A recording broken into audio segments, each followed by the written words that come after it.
શ્રી કૃષ્ણ, જય માતાજી, હર હર મહાદેવ। આજે આપણે દેવીના દિવ્ય દરબાર વિશે જાણશું। જય માતાજી, જય અંબે માં, નવદુર્ગા માતે કી જય।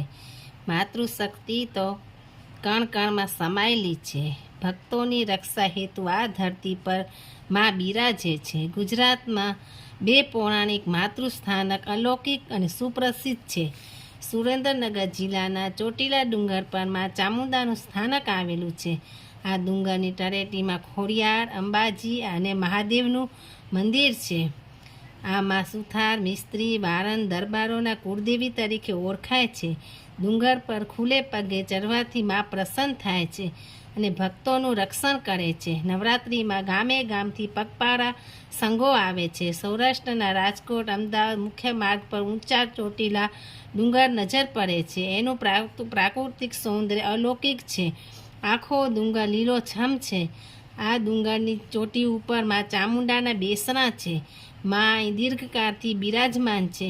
સોલંકી વંશના આસ્થાના દેવી છે। આદ્યશક્તિ માં દુર્ગાનું જ એક સ્વરૂપ છે।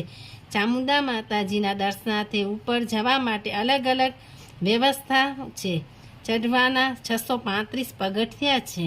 તેમાં ડુંગર પર ફરીને પણ ચડાય છે। યાત્રાના પ્રથમ પડાવ માં કાલીના દર્શનાર્થથી થાય છે। કથા એવી છે કે અહીં બે રાક્ષસ ખૂબ જ ત્રાસ હતો। લોકો ત્રાહિમામ પોકારી ગયા હતા। ચંડમુંડ નામના મહાશક્તિશાળી ભયંકર રાક્ષસના સંહારની કથા જોડાયેલી છે।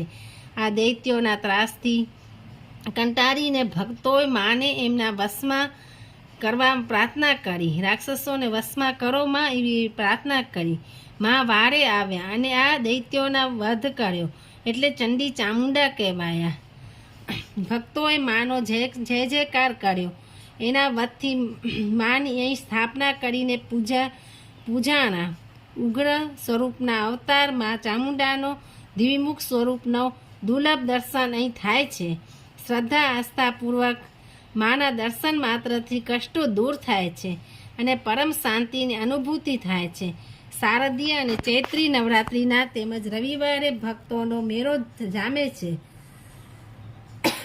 આઠમના નોરતે હોમ હવન નૈવેદ્ય ચઢાવવામાં આવે છે તેમજ માના સિંહને કંકુ ચડાવવાની અનોખી પ્રથા છે।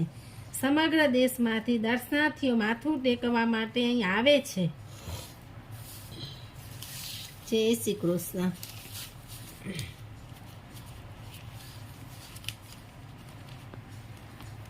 બનાવ